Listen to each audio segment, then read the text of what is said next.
আমি স্যুপ রান্নার জন্য অল্প একটু পানি এবং লবণের মধ্যে মাংস সিদ্ধ করে নিলাম, সাথে কিছু তেল দিয়ে দিলাম।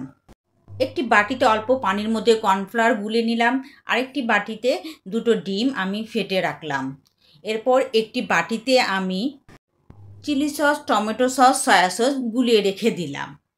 মাংসগুলো যখন সিদ্ধ হয়ে আসলো তখন আস্তে করে ছেঁকে উঠালাম, আর মাংসের পানিগুলো চিকেন স্টক হিসেবে রেখে দিলাম। মাংসগুলোকে আমি আস্তে আস্তে করে ছিঁড়ে নিলাম।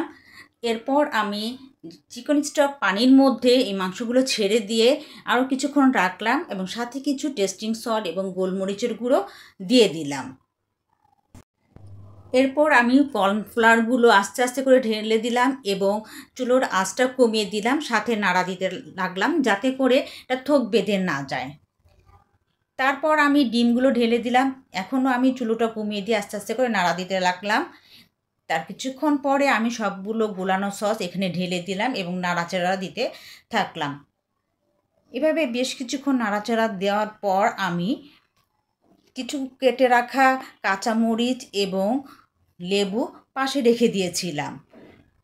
কাঁচামরিচগুলো অনেকে অল্প একটু পানিতে চটকিয়ে তারপরে দেন, এক একটা আসলে এক এক রকমের স্বাদ। আমার খুব ইচ্ছে হলো যে এভাবেই দিব, তাই আমি না চটকিয়ে এখানে এভাবেই দিয়ে দিলাম।